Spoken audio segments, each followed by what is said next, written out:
Let's pause and catch up for a sec. I'm Jess and I'm currently vlogging my month-long solo travels in Japan. This is my 7th trip to Japan and right now we're halfway through. I've been to Osaka, Tokyo and Nagoya so far, and now I'll be spending the next few days in Kyoto. Today is my first full day in Kyoto, so let's get started.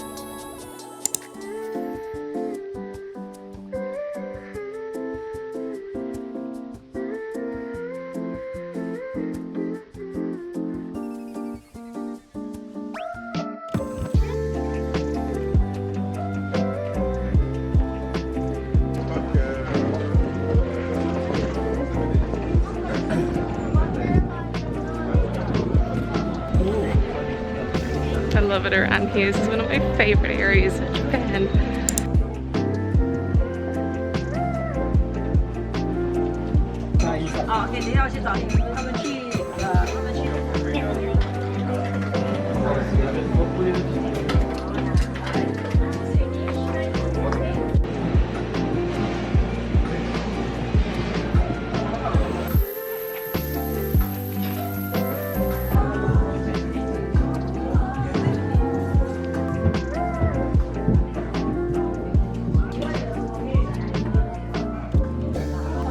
So first I need to select whether I want silver or gold, and they have different carats of gold as well. And then I get to pick a design and then a finish, whether I want it shiny or matte.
Filing, yeah.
I did that. I think we're done.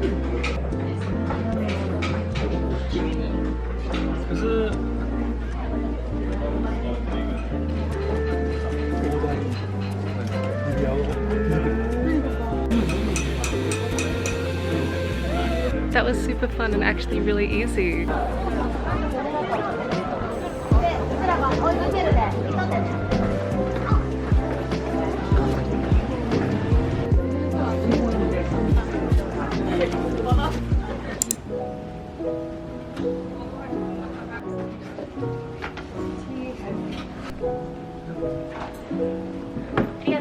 Arigatou gozaimasu.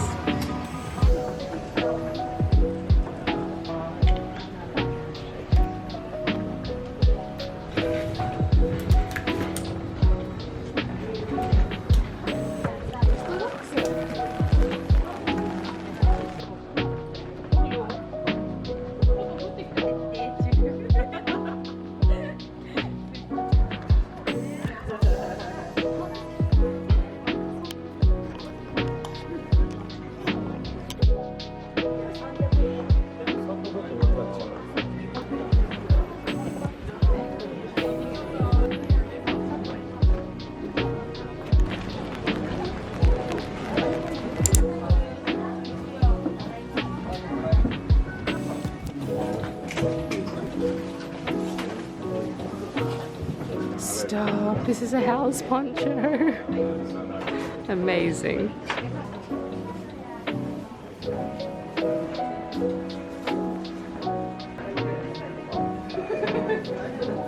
Oh, these are too cute to use.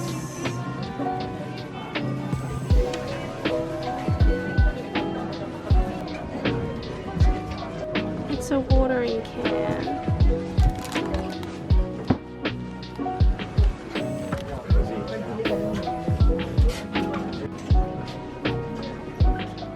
Didn't have these ones at the Ghibli park. Oh my gosh. The side eye.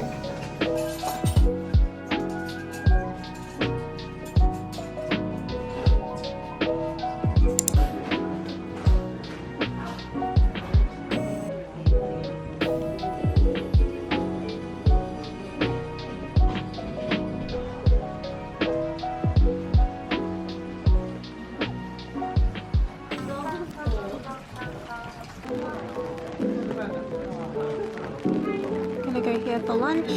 I've come here so many times. I feel like it's just my go-to.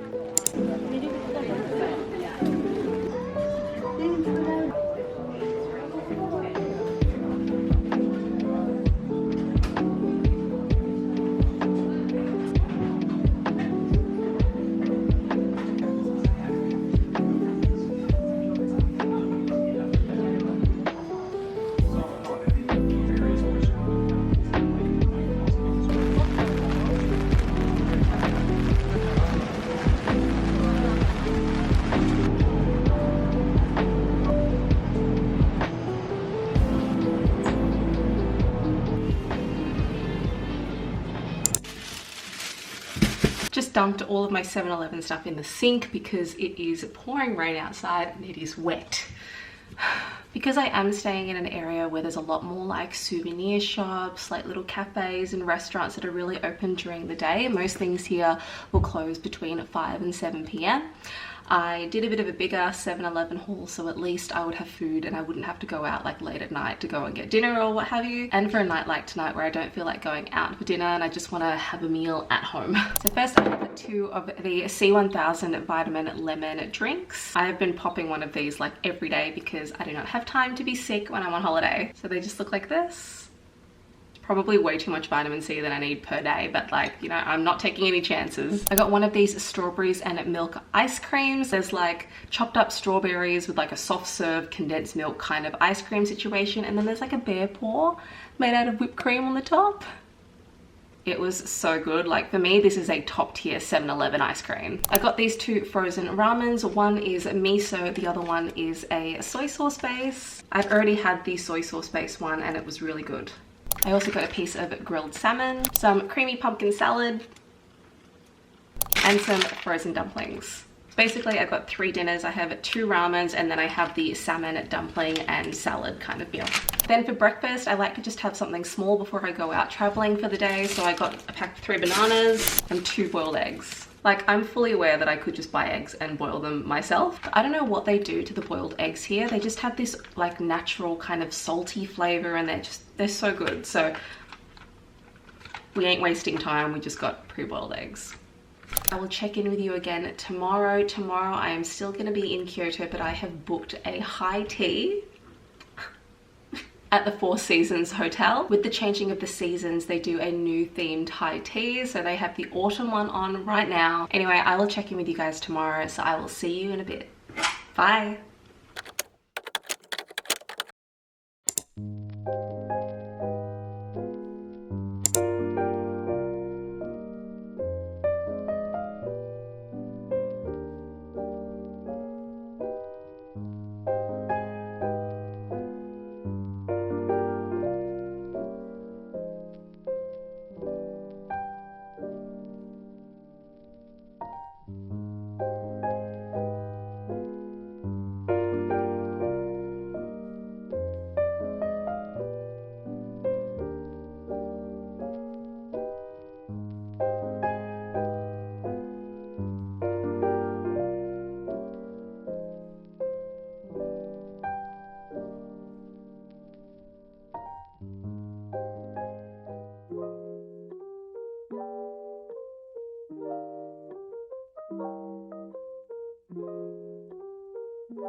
this is exactly what I felt like doing. Something I haven't really talked about in my videos before, but I feel like as good as solo traveling is, when you've been doing it for a little while, it can get a little bit overstimulating. It is a lot of work and effort solo traveling, much more so than if you were traveling in a group. When you're traveling in a group with others, you can kind of share things like the planning, trying to work out directions, where to go, where to eat. You're trying not to get lost, being aware of your surroundings. And when you're traveling on your own, you have to do all of that by yourself, which can be quite a lot, like mental load wise. Throw into the mix the fact that I am vlogging every day as well. Don't get me wrong, I am having such a great time, but I definitely think I need this afternoon to just chill in my apartment, decompress, and just relax. Because this is a trip that I have been planning for and waiting for so many years. There's this like pressure to try and do as much as I can because the time is limited. Even though it's the longest trip I've ever had in Japan, being 1 month, I still feel like if I don't do it now, I'm gonna miss out. Like, this is my 7th trip to Japan, and people always ask me like, why do you keep going back to Japan? Like, aren't you gonna go somewhere else?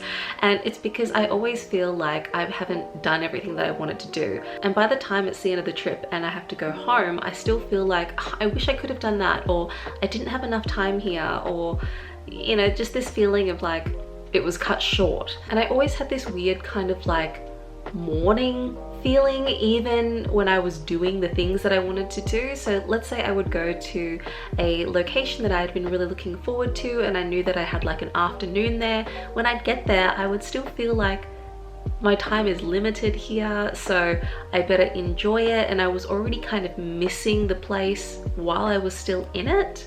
It's this strange feeling of knowing that every place I go to, it's going to be not only the first time that I've been there, but also potentially the last time I'll ever get to be there. And when you put so much time and effort and money into planning a holiday, you kind of feel like you want to enjoy it as much as you can, which creates like another layer of pressure, which just kind of defeats the purpose of relaxing on holiday. It's a really hard to explain feeling. Like, even now, the fact that I am back in my Airbnb and it's like 2 in the afternoon, I feel guilty about doing that because I feel like, you know, when is the next time I'm going to be here? Like, shouldn't you be making the most of the time that you have? But I know that if I keep going at that pace, I'm also going to burn myself out, which is literally the opposite of what you go on a holiday for. I think ultimately this is just something that I need to make peace with, to understand that I need to rest in order to actually enjoy myself and have the energy to go out and do the things that I want to do. But my natural instinct is like, go, go, go, get everything done, like go see the things. I am actually more introverted, so going out and doing that it's like this constant like battle of what I should be doing. Anyway, the moral of the story here is that if you are traveling, don't feel guilty about taking the time to actually rest and relax. Jessica, just take the time to relax. Just do it. I'd be interested to know if any of you can relate to that. Anyway, I will check in with you guys a little bit later.